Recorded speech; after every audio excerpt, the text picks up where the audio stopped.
E hoje nós vamos começar de um modo diferente. Eu vou começar a trazer alguns elementos para nós, para nos ajudar a rezar.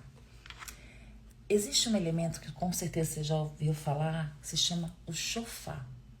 O chofar, ele é utilizado para se chamar para as festas judaicas, né, para anunciar que começa o Shabat, né, que é o dia de descanso para os judeus. E também o Shabat, ele é muito utilizado para despertar para a oração. Ele chama para a oração. Então, hoje nós vamos começar com essa experiência. Fecha um pouquinho os seus olhos. Isso, fecha só um pouquinho os seus olhos. E escuta este chamado de Deus para você neste dia de hoje.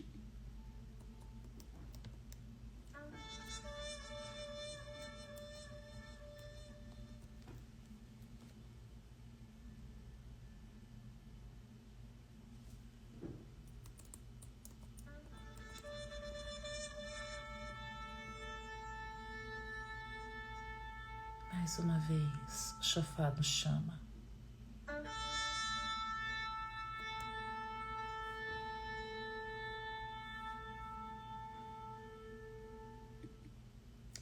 E é isso, o Senhor nesta manhã quer nos despertar para nos encontrarmos com Ele.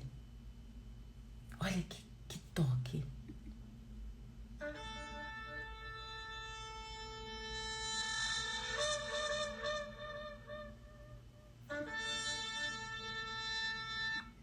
É tão importante, né, na história do povo de Deus, o encontro com o Pai, com o Senhor, que eles usavam elementos para fazer com que as pessoas despertassem.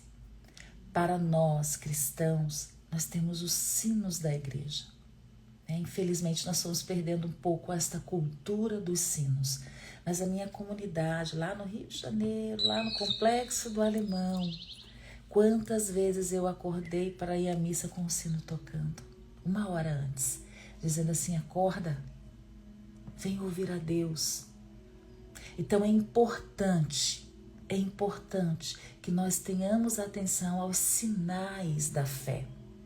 A nossa fé católica, ela é repleta de sinais. Quando nós vivemos a experiência do advento, a coroa, as velas que vão se acendendo. No período quaresmal, esse recolhimento.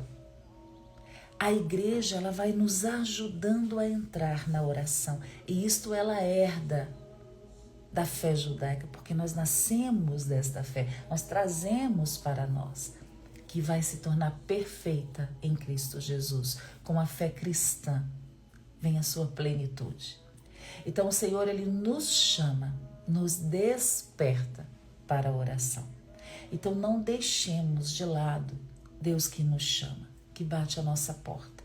Nós corremos o risco de não entender que Jesus está passando pela nossa casa e que Jesus está nos convidando a uma vida nova. É uma vida nova. Então vamos adentrar neste mistério. Eu falei para você, coloca o seu despertador, sabe? Não deixa passar a graça de Deus. E se não é comigo, se não é com a Cris, é com uma outra pessoa. Tem tantas, graças a Deus, tantos católicos que estão rezando pela manhã, online. Mas não deixe de se encontrar com o Senhor. Não deixe, porque Ele é o alimento da nossa vida. Então vamos rezar? Pelo sinal da Santa Cruz, livra-nos Deus, nosso Senhor, dos nossos inimigos, em nome do Pai, do Filho e do Espírito Santo. Amém. A vossa proteção recorremos, Santa Mãe de Deus. Não desprezeis as nossas súplicas e nossas necessidades, mas livrai-nos sempre de todos os perigos. Ó Virgem gloriosa e bendita. Amém. Em nome do Pai, do Filho e do Espírito Santo. Amém. Marcos, capítulo 10, versículos de 46 a 52. O cego Bartimeu. Vamos à proclamação da palavra? Chegaram a Jericó. Ao sair de Jericó, com os seus discípulos e grande multidão, estava sentado à beira do caminho mendigando o cego Bartimeu, filho de Timeu.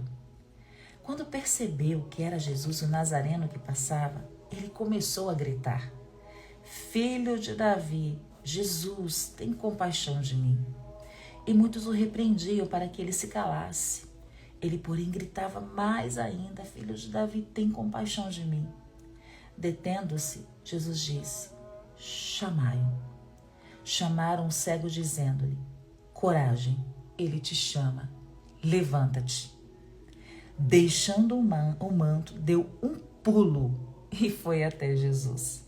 Então Jesus lhe disse: O que queres que eu te faça?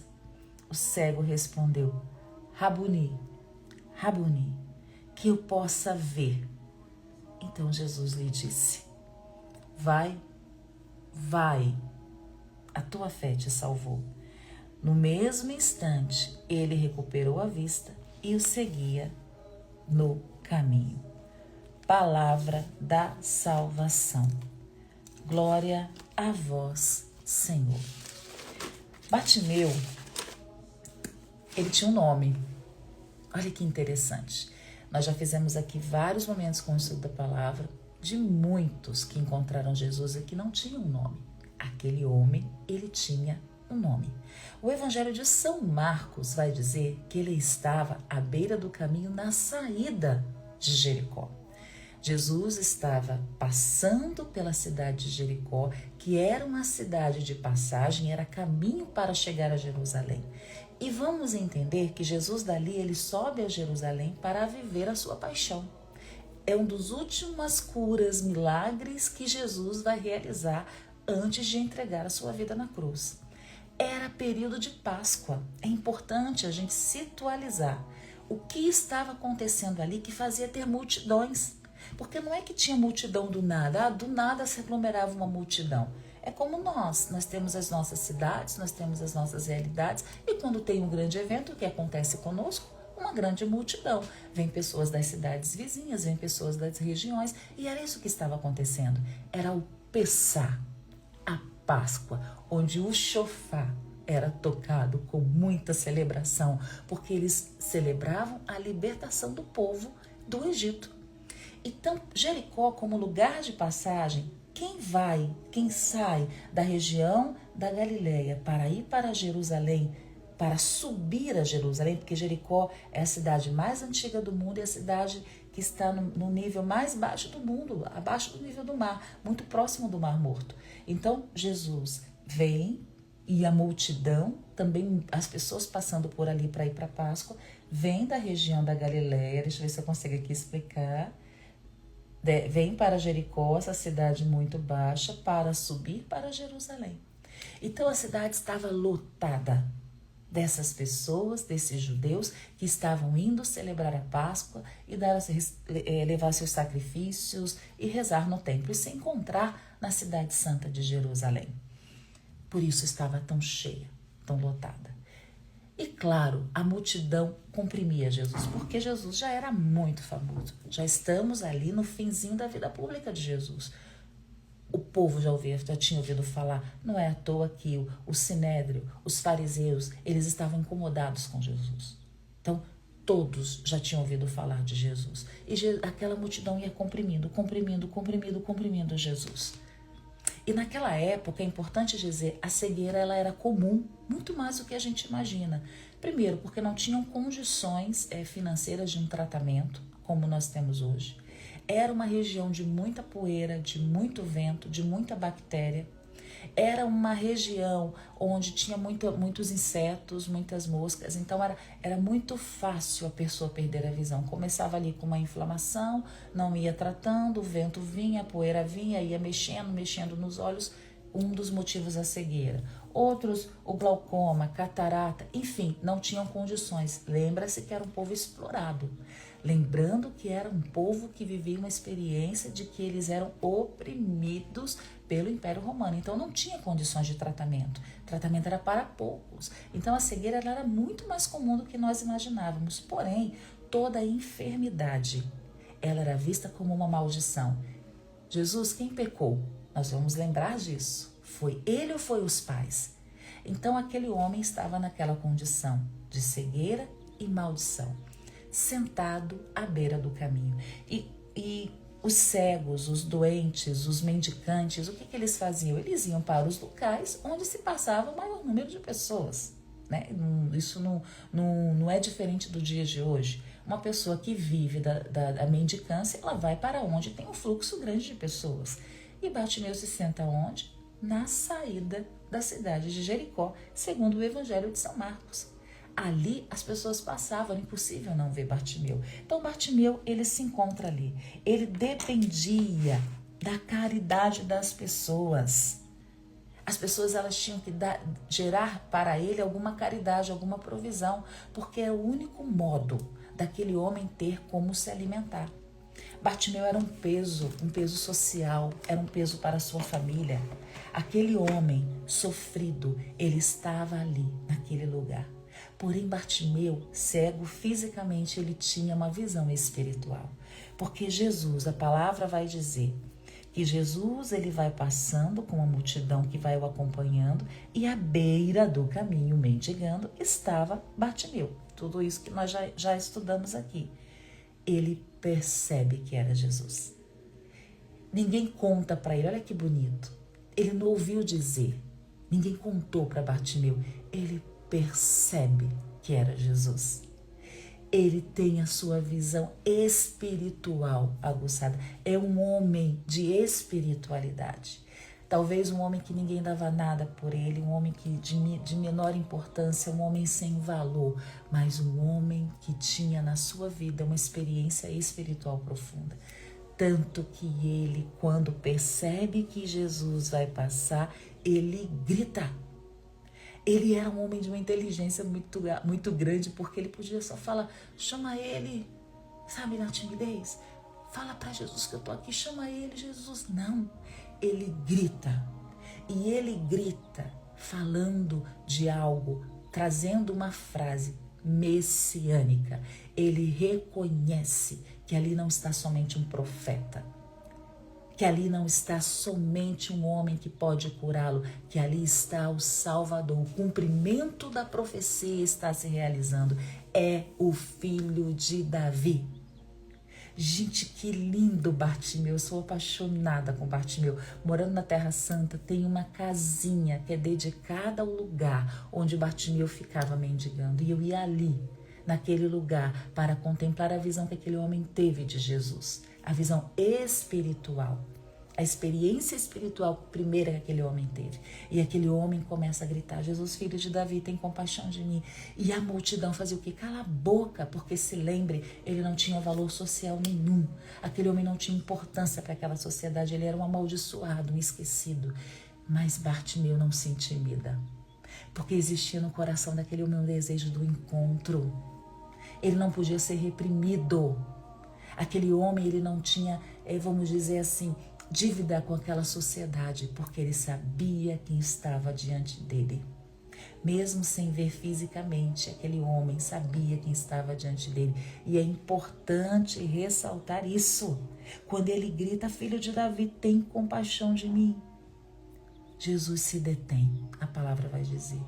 Aquele clamor detém Jesus. Aquele clamor faz Jesus parar. Ele para e escuta Bartimeu. E ele vai dizer, chamai-o. Aqui existe algo que a gente vai entender no final. Chama, o chamado. Jesus nos chama. Não é somente uma passagem pela nossa vida. Todos aqueles que se encontram com Jesus têm um chamado. Chamai-o. E vão até ele agora, aqueles que o reprimiam, né? Silenciam, porque falam, olha aí, Jesus não me chamou, e chamou ele. E foi lá e disse, coragem, ele te chama, levanta-te. Vocês lembram no estudo que nós fizemos sobre Zaqueu, que está aqui no feed, depois quem não assistir pode ir lá rezar junto? Com Zaqueu, Jesus disse para ele, desce. Que a condição de Zaqueu era aquela. Olha o Jesus de cima, estou aqui em cima. Desce, Zaqueu. Com Bartimeu, Jesus diz: levanta-te. Coragem, o Mestre te chama. Levanta de onde você está. É o que Jesus está dizendo para você hoje. Coragem, levanta. Sai daí de onde você está, tenha coragem. Olha que forte. Jesus podia simplesmente ir até ele, se abaixar, se inclinar, como ele fez com tantos. Mas hoje a palavra de ordem para ele, de Jesus para nós, é: levanta. Ele quer de nós, no dia de hoje, uma ação concreta de fé. Sai desse lugar que você está. Agora, tenha uma atitude de fé. Levanta-te. Eu quero dizer para você, esta palavra é para você. Coragem. Levanta-te. O Mestre te chama. Imediatamente, e o que ele faz? Ele deixa o manto. O manto era importantíssimo para o mendicante, para o cego, porque o manto era o único bem que aquele homem tinha. Ele era a única propriedade de Bartimeu. O manto seguia Bartimeu, chegava com Bartimeu, voltava com Bartimeu, chegava com Bartimeu, voltava com Bartimeu. Ali fazia calor, mas a noite ventava, é clima de deserto. O manto cobria Bartimeu do frio. Quando estava muito quente, o manto protegia Bartimeu do calor. O manto tinha um papel na vida de Bartimeu muito importante. E por que São Marcos vai dizer que ele deixa o manto? Porque Bartimeu já não precisa mais daquela segurança. Aquela falsa segurança já não importava mais para aquele homem, porque ele encontrou tudo. O chamado nos faz deixar. E aqui não é só, percebam, não é um bem, um patrimônio físico que Bartimeu deixa só. Bartimeu deixa até as suas seguranças para seguir Jesus, para obedecer uma ordem de Jesus. Larga a tua segurança. Larga. Que fé é essa de Bartimeu? Porque ele podia pensar: mas será que eu vou ser curado? Será que ele vai fazer isso mesmo?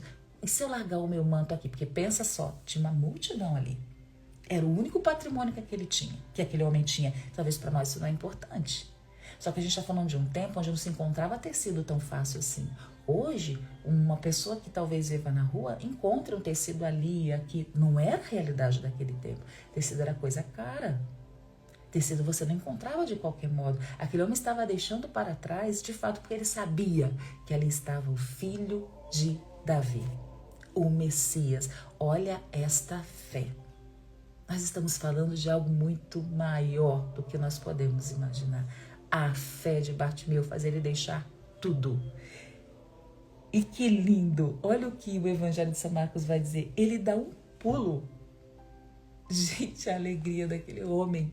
Ele deixa o manto e dá um pulo. Né? Isso para nós que vemos, dá um pulo. Não é tão simples, né? Eu, pelo menos, já do jeito que eu tô, dói o joelho, dói tudo, dou um pulo e tenho que enxergar o chão, senão eu caio. Imagina um cego. Aquele homem já não se importava mais com nada, porque a alegria foi tomando conta do seu coração. Vai lá. Jesus te chamou, então ele larga o manto e ele dá um pulo. E quando acontece isso, ele vai até Jesus.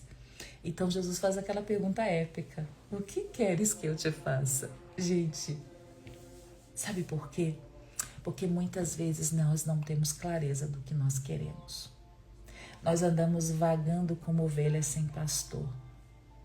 E nós precisamos de uma vida de intimidade com o Senhor para entender até daquilo que nós precisamos. Pedir ao Senhor. Ontem, pregando no retiro para as mulheres, eu até anotei aqui para não me esquecer, Deus me falou algo muito forte, sabe? Que Jesus, ele toca as feridas invisíveis, aquelas que a gente não conhece. Não sei se você já viveu isso. Anota essa aí no seu caderno. Jesus toca as feridas invisíveis. Eu já vivi a experiência de ir por um caminho e no meio do caminho entender, não é nada disso.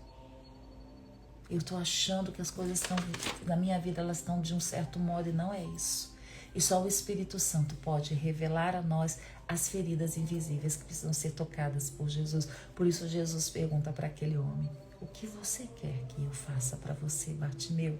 E Bartimeu diz assim: Rabuni, mestre, meu Senhor, meu Salvador. Gente, olha que coisa mais linda, meu Salvador.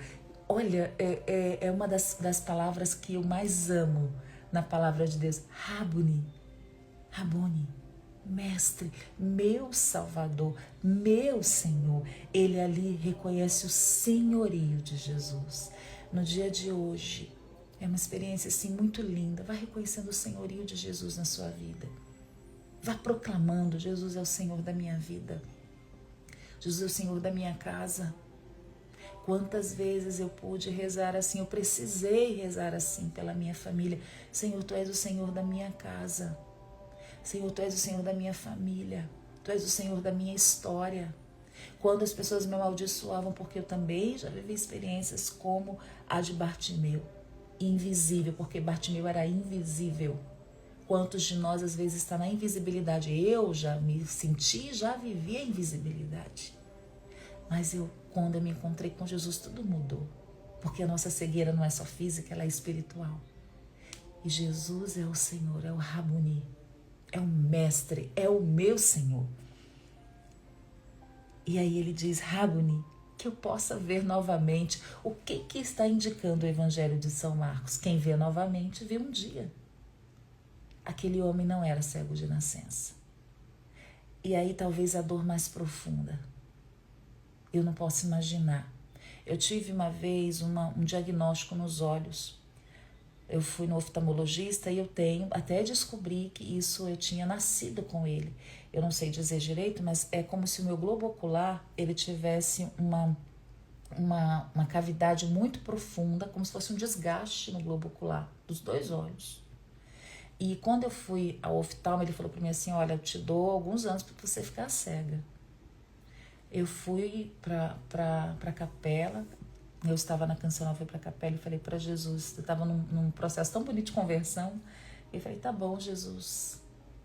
Eu gosto muito de ler, né? A primeira coisa que eu falei para Jesus: graças a Deus hoje tem os livros que as pessoas narram, eu vou poder continuar ouvindo a palavra. Olha só, foi assim no meu coração o que eu vivi.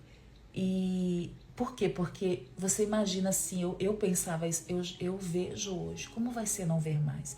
Graças a Deus, depois eu fui aprofundando o diagnóstico e vi que eu nasci assim, que é uma deficiência de nascença, né? Que isso não vai progredir com a graça de Deus, né? Mas para dizer assim, imagina um homem que um dia enxergou e hoje não enxerga mais. Foi isso que aconteceu com Bartimeu. Eu quero ver novamente. E o que Jesus vai dizer? Vai.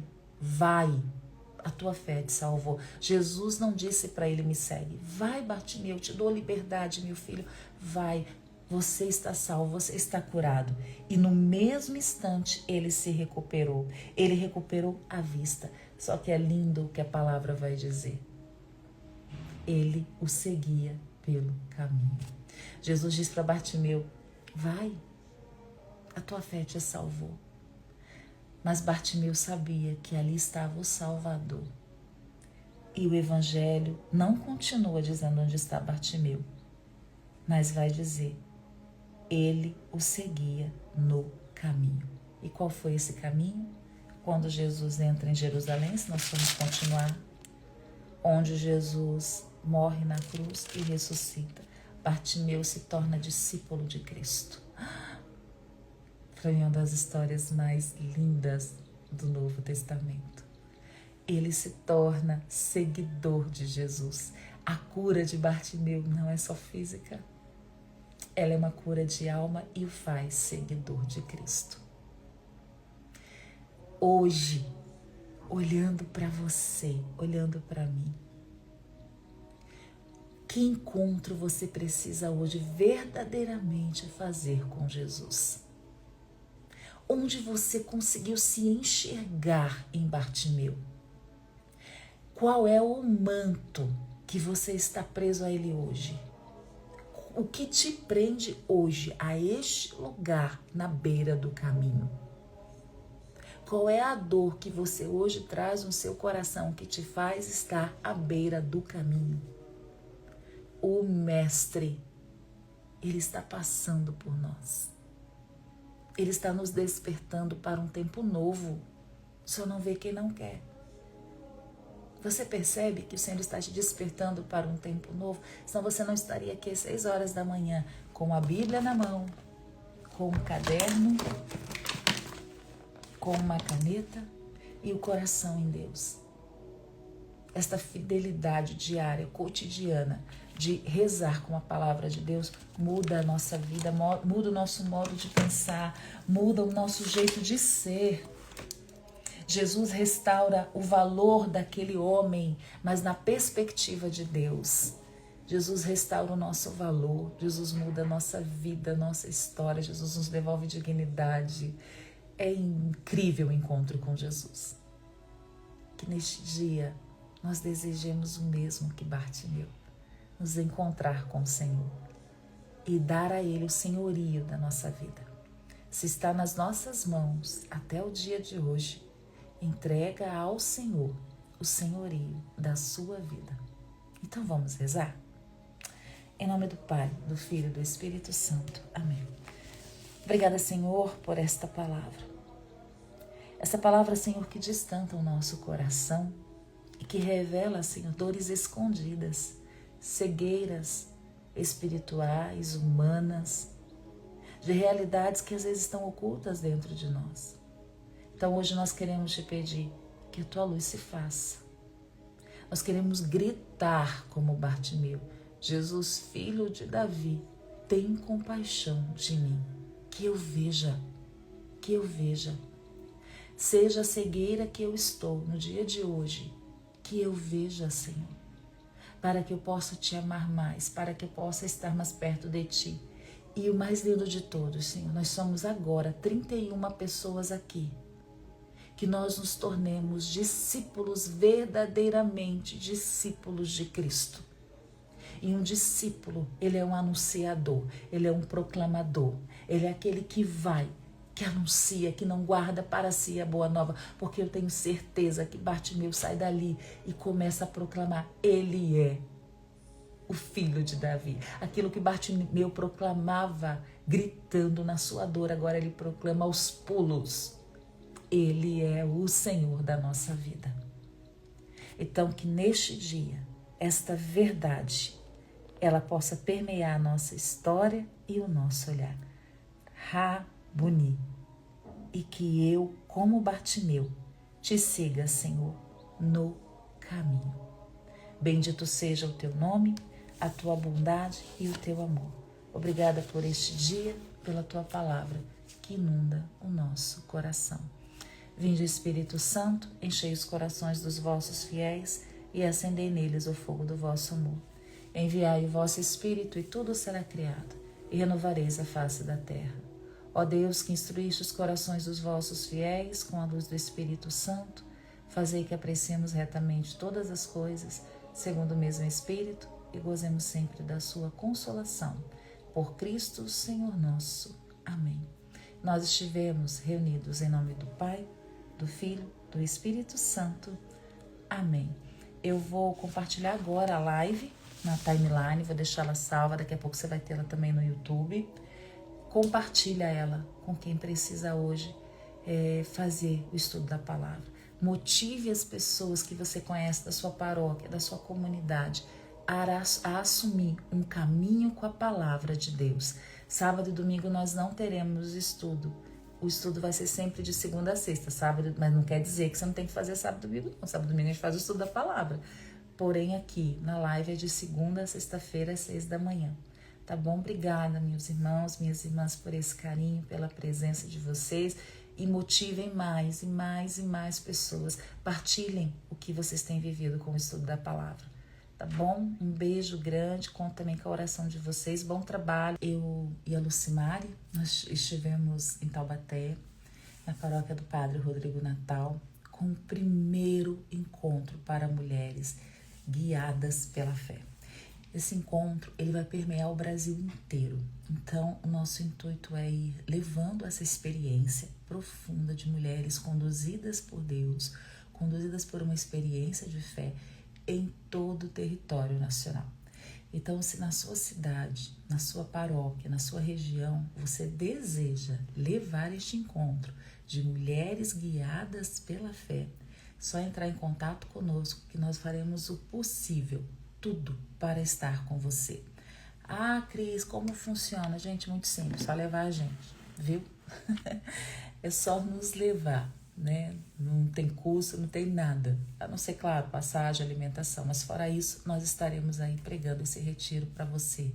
Mulheres guiadas pela fé. Depois dá uma olhadinha lá nos stories que tem algumas imagens. Até se você participou, né, do Guiadas agora, primeira edição, aqui em Taubaté, deixa seu comentário, partilha como foi essa experiência. Porque é uma experiência, um encontro diferenciado.